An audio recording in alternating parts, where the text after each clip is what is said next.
Maybe I should turn my mic on. That might help a bit. Welcome back, everybody. Some of you guys never even left. We're really happy to have you guys here. Hello to everyone at home. We're giving you a big shout out from Las Vegas right here, hanging out, enjoying. By the way, if you guys walk outside, how nice is it out there? It's crazy. I actually snuck away for a couple minutes, got some sun. It's so beautiful out there.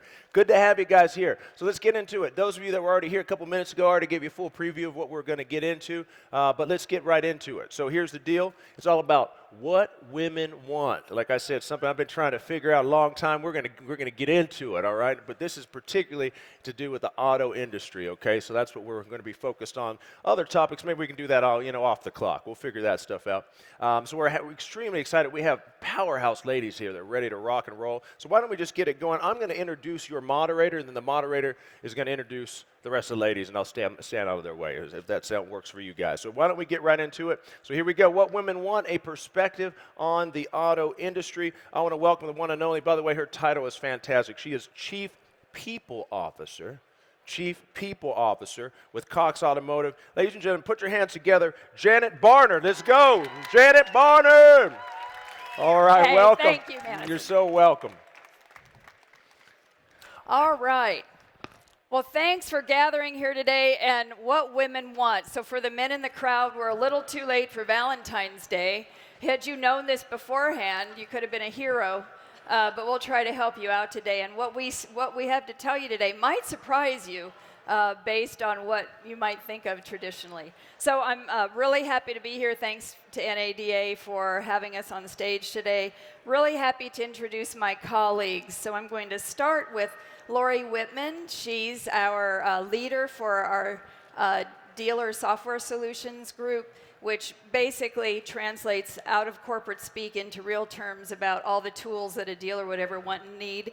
And Lori, I'm going to turn it over to you to introduce our other two panelists. Yeah, and I'm pleased to welcome two great ladies, Hannah Gerhardt, and Hannah is senior at Northwood University, and she's majoring in automotive marketing and management. And I'm going to come back to you. And also Liza Borges. And Liza Carter Borges. Liza Borges. I've worked a lot with Liza, and I just call her Liza Borges. So Liza Borges is the president and CEO of Carter Myers Auto Group, and she's also the award winner of the Barbara Cox Award.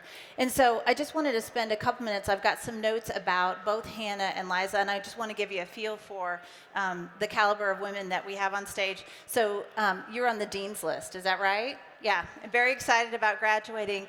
And Hannah, in addition to going to Northwood, also has worked in 2 Chevy dealerships. You kind of consider yourself a Chevy girl, is what I've heard.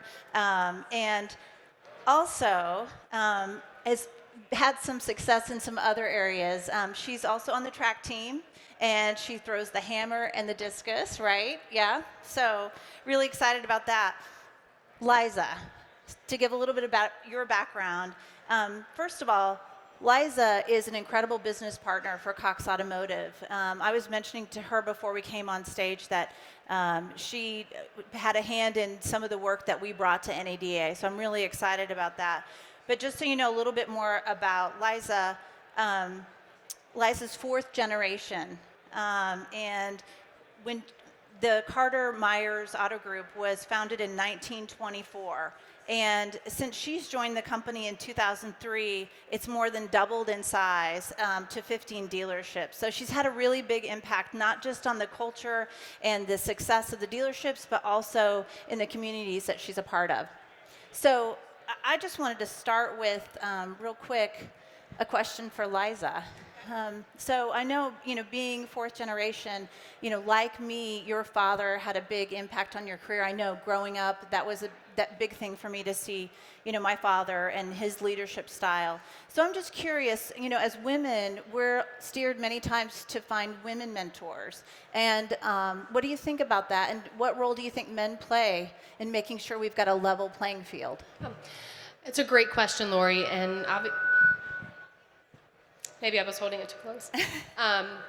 Obviously, my dad was an incredible mentor to me and encouraged not only me, but a lot of other women in our automotive group. throughout the years. His right hand, Joan Goebel and Carolyn Kiger, his actually two right hands as our HR director and CFO, were both women. So he's always encouraged a lot of women in our industry. So I think it was very natural for him to encourage me to come into automotive. Also, outside of my father, pretty much every mentor I've had in this industry has been a man. I think as we go forward and we want to create a more diverse automotive industry, it's not about women versus men. It's about how do we create an entire diverse team, and that includes genders, races, and all ages. Ultimately, if we are going to understand what the customer wants long term, and we need to continue to evolve, we've got to have all viewpoints. And so I think as all the women in the group here, we need to be together with the men, look to them as mentors, and have them also look to us. All right. Well, that's great background. So now that you've met all of these great women, I want to talk a little bit about culture and the side of the automotive industry that really is about what draws people in. And for us, Lori and I have both been at Cox Automotive and in the Cox family of companies for a number of years. And part of what I think we both find that's very attractive is that we really do cultivate and think about the importance of inclusion in our workplace. So I started in the automotive business with Manheim about 8 years ago, and at the time, our executive team, I was literally the only non-white, non-male member of our, or non-white, non-male member of the executive team. Today, 4 out of 9 of our executive team members are women, and so tremendous progress in just a few years. And it's because of the commitment that our owners have to diversity and inclusion. We have some great programs that we offer, like Women with Drive, which has 1,300 members, and Lori and I and many women in the company have benefited from that.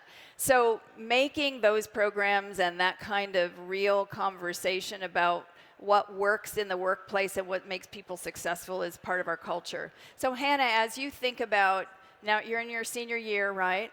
And you chose the automotive industry for what reason? What has attracted you here? Yeah, so definitely the auto industry for me is the opportunity Let's hold it closer. to grow within the industry. The auto industry is growing so fast. It's mind-blowing, actually. So the opportunities as just anyone, even a woman being in there, like if you have the drive and you have the desire in a company, you are able to work your way up no matter if you're a woman or a male. And I think the automotive industry is actually changing quite a lot. From my point, I've grew up in a Northwood University, and it's been probably the best experience of my life. Just working your way up, having people push you, motivate you, and just tell you like all these great things and something. It's mind blowing. So I think just like the passion for the industry that has been pushed onto me and been like, you can do great things if you will just stick to it. So that's great. Yeah. So for you then, a big part of the culture that you're looking for is a group of team members who are passionate and driven and excited about the industry like you are. Yeah, definitely. That's awesome. Driven. Mm-hmm. That's great. So Lori, do you find a difference, not having grown up in automotive, do you find a difference in what women need, are looking for, or the keys to success in automotive versus some of the other industries that you worked in before, including consulting, transportation, but more of a logistics company? Yeah. And a lot of my early career was in tech, which was male dominated, just like the automotive industry is. And I think the women I worked with there wanted the same thing that women want in automotive. They want a place to grow and develop, which is great. And I'll tell you, one of the things that I've realized, I have 2 boys that are 25 and 27, and they actually work in software. And then one of them is engaged to be married to a woman who works in the automotive industry. So she's 25, 26, and 27.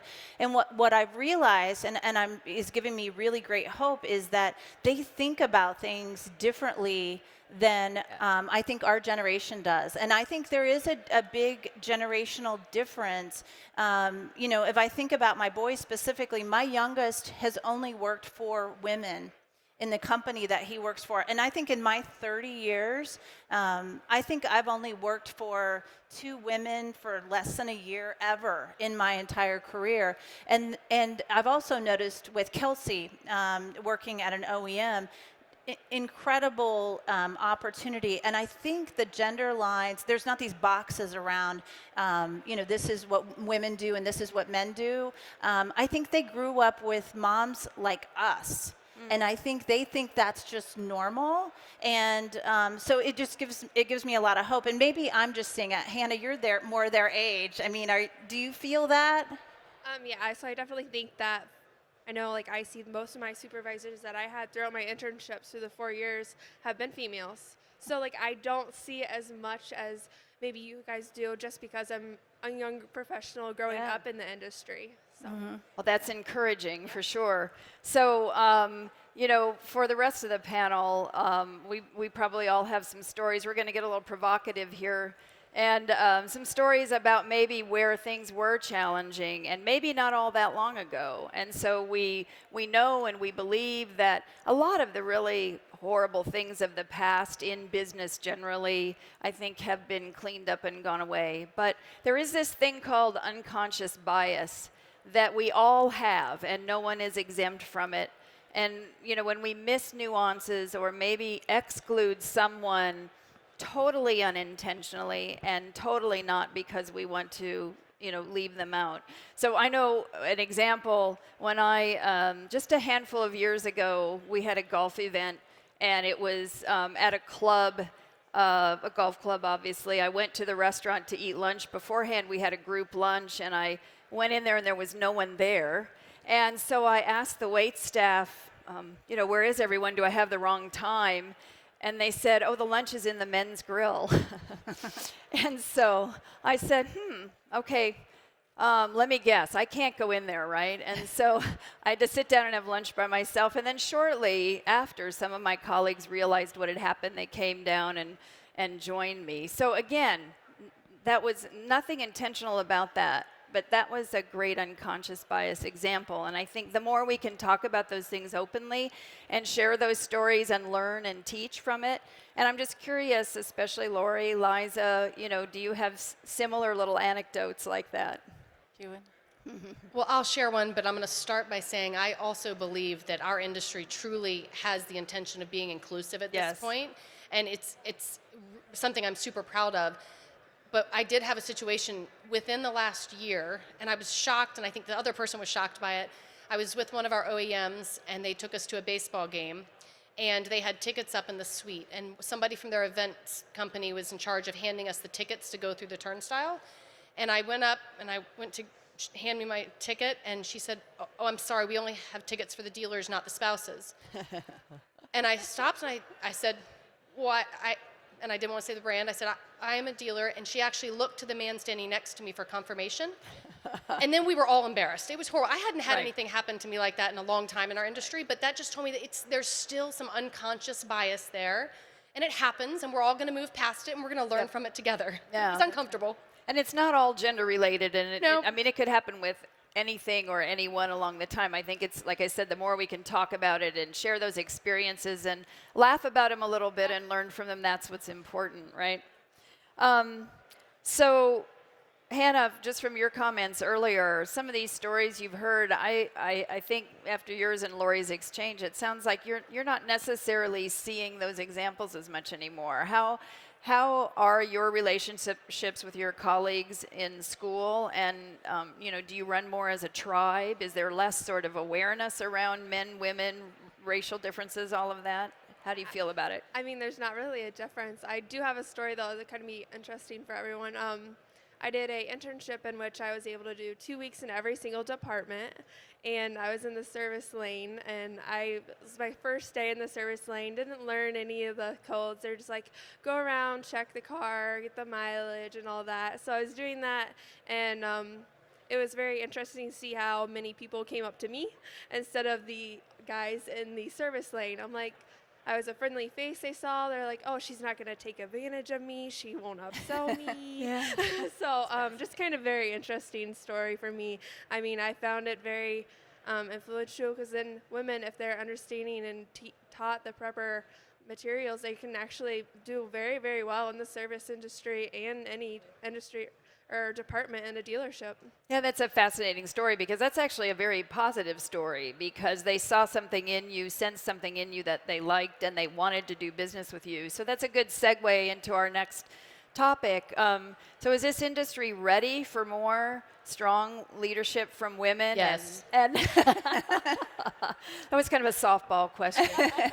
And where, in what ways, how are any of you seeing things change where maybe you're starting to see women in what have traditionally been more male roles? And what talents have you seen on your own teams? You lead large teams of the women that are up and coming and what they can contribute to the industry as we go along. Yeah, one of the things that I think I've appreciated is there are things that I think sometimes women do better, and I think when we really bring that to the table and we kind of bring our whole self to work, things like empathy and compassion and communicating and collaborating and recognizing people, and I'm not saying that it doesn't happen for men, but I just think it's intuitive for women. And what I've seen is that when people really embrace that, because with diversity, the only way you actually get the power of diversity is if people show up in a diverse way, right? I in my own career, I was guilty early on of trying to act just like the men I worked with. I was afraid to talk about, my two little boys. I had my boys really early in my career, and I thought, if I do that, they're going to not see me as career focused, maybe not as potential for a partner role or something.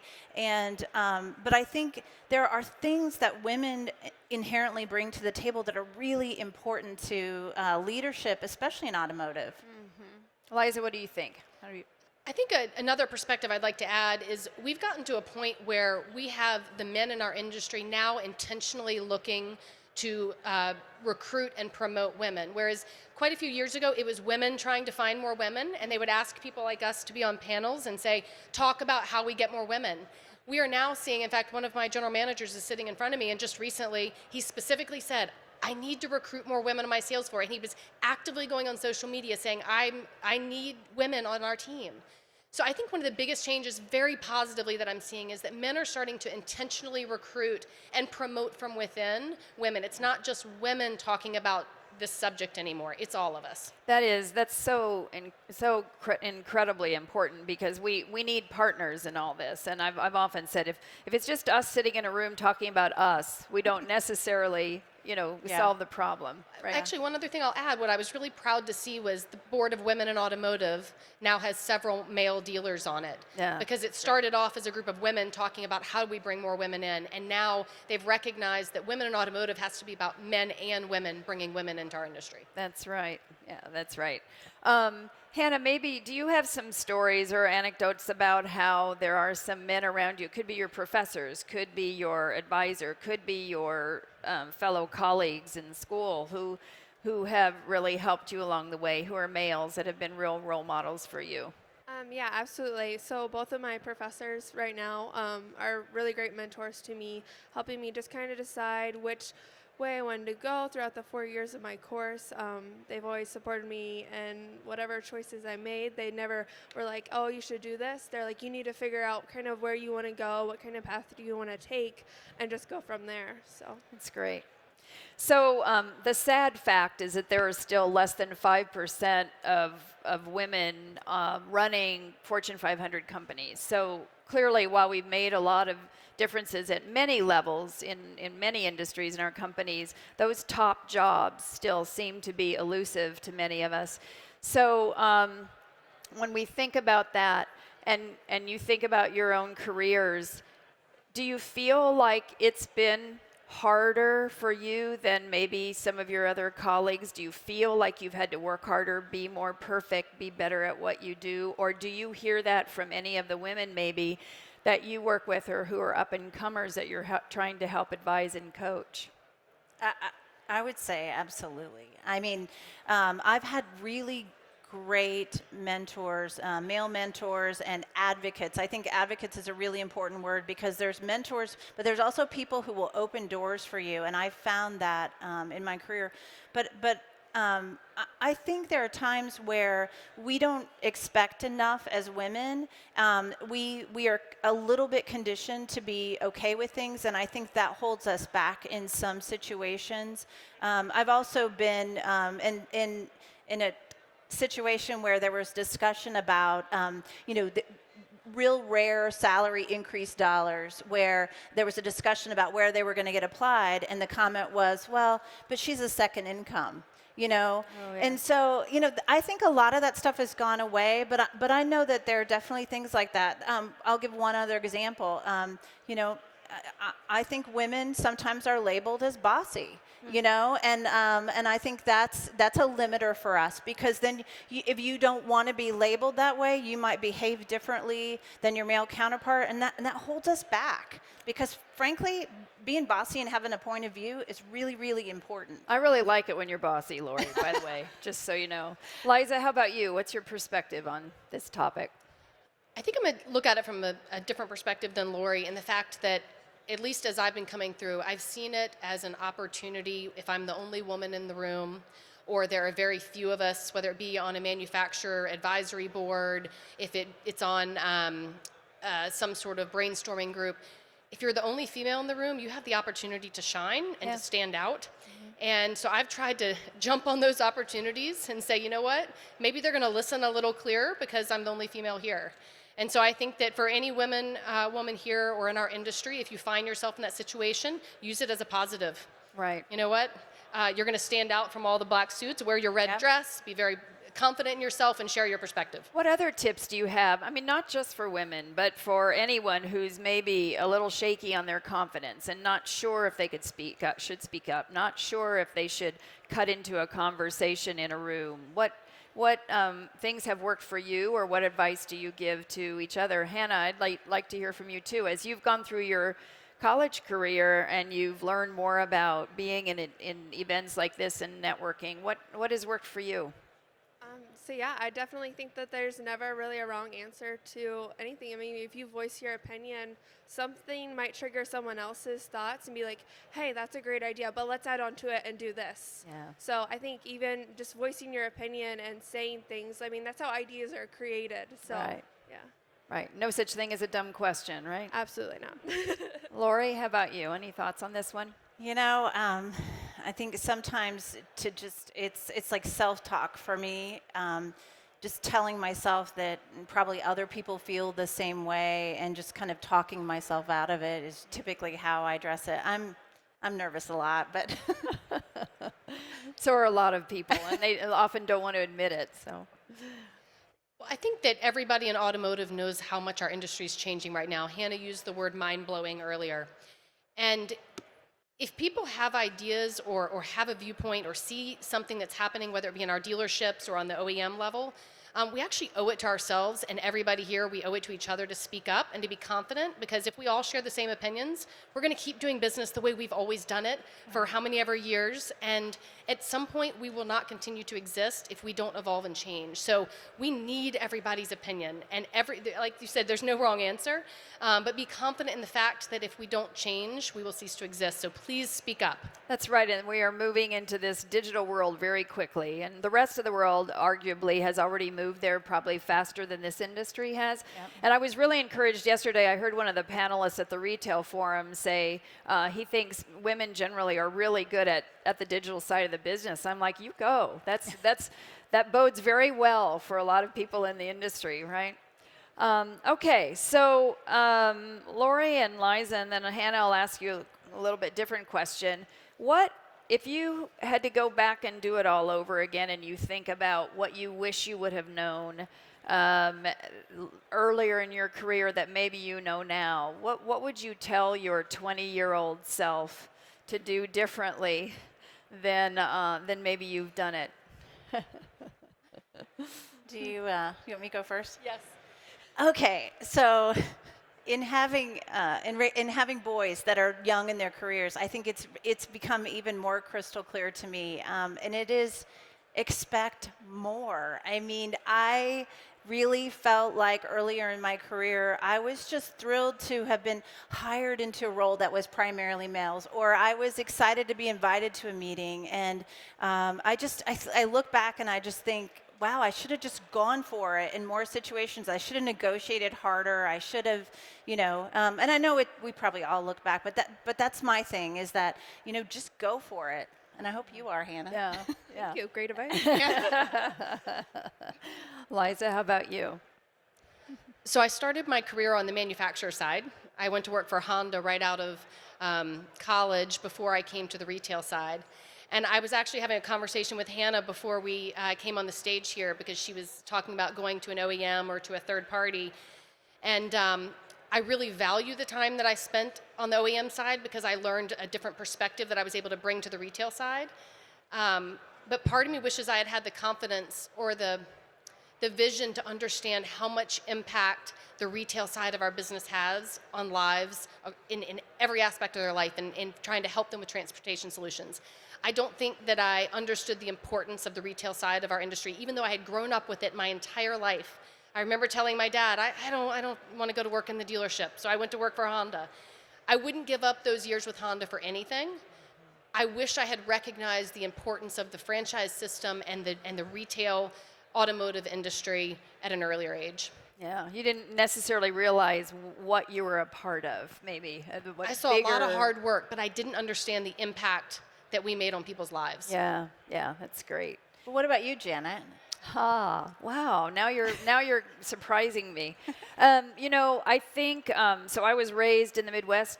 Lori and I were both raised on farms in the Midwest, and that was kind of a pull yourself up by your bootstraps, suck it up, don't complain. And so I wish I would have learned how to ask for help sooner. I just kind of grew up and was raised personally and professionally to just sort of gut it out and figure it out on my own oftentimes, and I didn't have to do that. I now know that there are so many people that are, again, men and women, that are willing to help you if you, if you need help. And that's a wonderful thing. I wish I would have known it sooner. And frankly, I still struggle with that to some degree. It's really amazing how that gets ingrained in you so young and it's hard to overcome it. Yeah. So Hannah, when you think about the people who have most helped you and advised you this far in your lifetime, what's some of the best advice you've received that you feel like really caught your attention and has made a difference for you in your career so far, whether that's working in a dealership, which you've done, or in your college career? What stands out for you? Yeah, so definitely, I'd say just if you have a dream or you have a goal, like put everything you can into it and like invest time, invest the knowledge into understanding it to your best of your abilities, so then you have no reason to not achieve that goal or anything like that. I think that's probably the best advice. Just pour your heart into whatever you're trying to do. That's great. Well, that's great advice as you embark on your new career later this year. We're excited for you. And again, we're honoring these two women tomorrow morning at the Northwood Breakfast. Liza as the Barbara Cox Woman of the Year. Barbara Cox and Ann Cox Chambers were the daughters of our founders at Cox Enterprises. And so we've awarded Liza. We will be awarding this recognition to Liza in the morning. And Hannah is the Northwood Cox Scholarship recipient who will be announced tomorrow at the breakfast. So we invite many of you to join us. Again, thanks so much to everyone here and at NADA for having us, and we hope you all have a great show. Thanks again. Give it up for Janet Barnard and our entire panel, guys. Thank you so much. Ladies, congratulations to your awards and so forth. Very nice. Shoe game's very strong there, by the way. Very nice. Got to compliment the shoe game. Thank you guys very much. Appreciate that. Big shout out to all the ladies out there that are making our industry awesome, and to all the gentlemen out there that are supporting them as well. So here's the deal. I just got some new news. This is kind of cool news to me. You guys probably already know this, but I do have some updates. Here's the deal. You guys know general session is starting at 2:30, and doors are going to open at 2. right? So here's what's cool. We're going to be live streaming it from right here. So if you guys just want to chill here and hang out, have a spot, we're going to be playing it live here. And just to let you guys know, I mean, I'm sure most of you already know what's happening, but what's all going on? There's a comedian, Kathleen, what's her last name? Madigan. You remember her? She was in, I forget what season, but she was in The Last Comic Standing. I think she was in one of the first few seasons. She's hilarious. She'll be there. You're going to see Dealer of the Year award. That stuff's going to be the Time Dealer of the Year award. That's going to be going on. And you got Charlie Gilchrist there, NADA Chairman 2019 is going to be doing his thing and doing his announcements. So that's what's all going on. That will be somewhere over yonder, as my granddad would say, right over yonder. Somewhere around there. Or you can chill right here, and we'll have that live stream up. So we appreciate you guys. We're going to keep the action going. And that's going all the way to 4 o'clock. And then in that 4 o'clock hour, we'll have 2 more presentations, and we'll send it home strong. So thanks for being here. We're going to keep it popping for the next 2 hours. Enjoy your session, guys. We'll see you soon. Labels out.